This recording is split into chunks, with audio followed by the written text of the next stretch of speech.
semuanya, perkenalkan nama saya Vera Erviana Rosida dengan NIM 230200742223 dari kelas PBSI 2023F.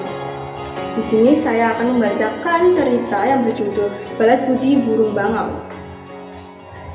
Dahulu kala, di suatu tempat di Jepang, hidup seorang pemuda bernama Yosaku. Kerjanya mengambil kayu bakar di gunung dan menjualnya ke kota. Uang hasil penjualan diberikannya makanan, terus seperti itu setiap harinya. Hingga pada suatu hari ketika ia berjalan pulang dari kota, ia melihat sesuatu yang menggelempar di atas salju. Setelah didekatinya, ternyata seekor burung bangau yang terjerat di perangkat sedang meronta-ronta. Yosaku segera melepaskan perangkat itu. Bangau itu sangat gembira. Ia berputar-putar di atas kepala Yosaku beberapa kali sebelum terbang ke angkasa. Karena cuaca yang sangat dingin, sesampainya di rumah Yosaku segera menyalakan tungku api dan menyiapkan makan malam. Saat itu terdengar suara ketukan pintu di luar rumah. Ketika pintu dibuka, tampak seorang gadis yang cantik sedang berdiri di depan pintu. Kepalanya dipenuhi dengan salju. "Masuklah Nona, pasti kedinginan. Silakan hangatkan badanmu di dekat tunggu," ujar Yosaku. "Nona mau pergi kemana sebenarnya?" tanya Yosaku. "Aku bermaksud mengunjungi temanku, tetapi karena salju turun dengan lebat, aku jadi tersesat. Bolehkah aku menginap di sini malam ini?" "Boleh saja Nona, tapi aku ini orang miskin, tak punya kasur dan makanan," ujar Yosaku. "Tidak apa-apa, aku hanya ingin diperbolehkan menginap." Kemudian gadis itu merapikan kamarnya dan memasak makanan yang enak. Ketika terbangun keesokan harinya, gadis itu sudah menyiapkan nasi. Yosaku berpikir bahwa gadis itu akan pergi, ia akan merasa kesepian. Salju masih turun dengan lebatnya. "Tinggallah di sini sampai salju reda," kata Yosaku. Setelah 5 hari berlalu, salju mereda. Gadis itu berkata kepada Yosaku, "Jadikanlah aku sebagai istrimu dan biarkan aku tinggal terus di rumah ini."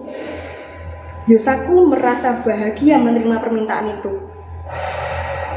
"Mulai hari ini, panggillah aku Otsuru," ujar si gadis. Setelah menjadi istri Yosaku, Otsuru mengerjakan pekerjaan rumah dengan sungguh-sungguh. Suatu hari, Otsuru meminta suaminya Yosaku membelikannya benang karena ia ingin menenun. Otsuru mulai menenun. Ia berpesan kepada suaminya agar jangan sekali-kali mengintip ke dalam penyekat tempat Otsuru menenun.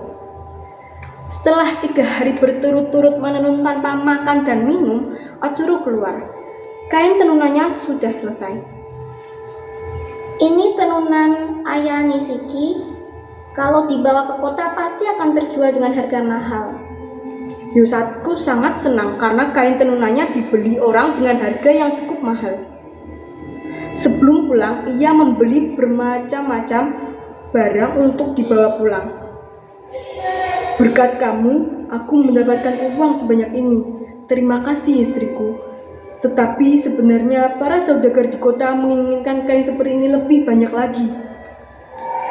"Baiklah, akan aku buatkan," ujar Otsuru. Kain itu selesai pada hari keempat setelah Otsuru menenun. Tetapi tampak Otsuru tidak sehat dan tubuhnya menjadi kurus. Otsuru meminta suaminya untuk tidak memintanya menenun lagi.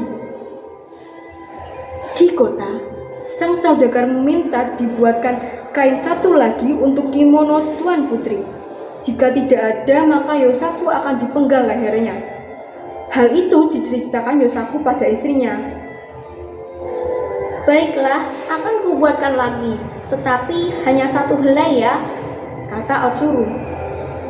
Karena cemas dengan kondisi istrinya yang makin lemah dan kurus setelah habis menenun, Yosaku berkeinginan melihat ke dalam ruangan tenun.